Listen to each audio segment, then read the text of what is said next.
السلام علیکم۔ ملکی اور غیر ملکی تازہ ترین خبروں اور کرنٹ ایشو سے باخبر رہنے کے لیے ہمارے ساتھ رہیں۔ رخ کریں گے اسلام آباد کا۔ پاکستان کے بیرونی قرضے 122 ارب 44 کروڑ ڈالر سے زائد ہونے کا انکشاف ہوا ہے۔ 3 سال میں قرض میں 26 ارب ڈالر سے زائد کا اضافہ ہوا۔ تفصیلات کے مطابق قومی اسمبلی کی قائمہ کمیٹی برائے اقتصادی امور کا اجلاس ہوا، جس میں پاکستان کی بیرونی قرضہ 122 ارب 44 کروڑ سے زائد ہونے کا انکشاف ہوا۔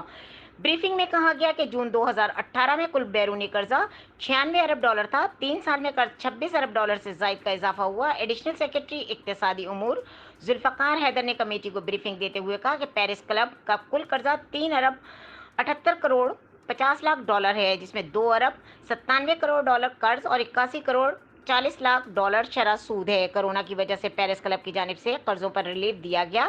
کمیٹی رکن کیسر احمد شیخ نے کہا کہ ریلیف جب دیا گیا اس وقت ڈالر 50 روپے سستا تھا۔ نئے ایکسچینج ریٹ کے مطابق ادائیگی کرنی ہوگی۔ ملک کا تو نقصان ہوا، جبکہ عائشہ قوس کا کہنا تھا کہ آئندہ اجلاس میں بتائیں روپے کی قدر میں کمی کی وجہ سے کیا نقصان ہوا۔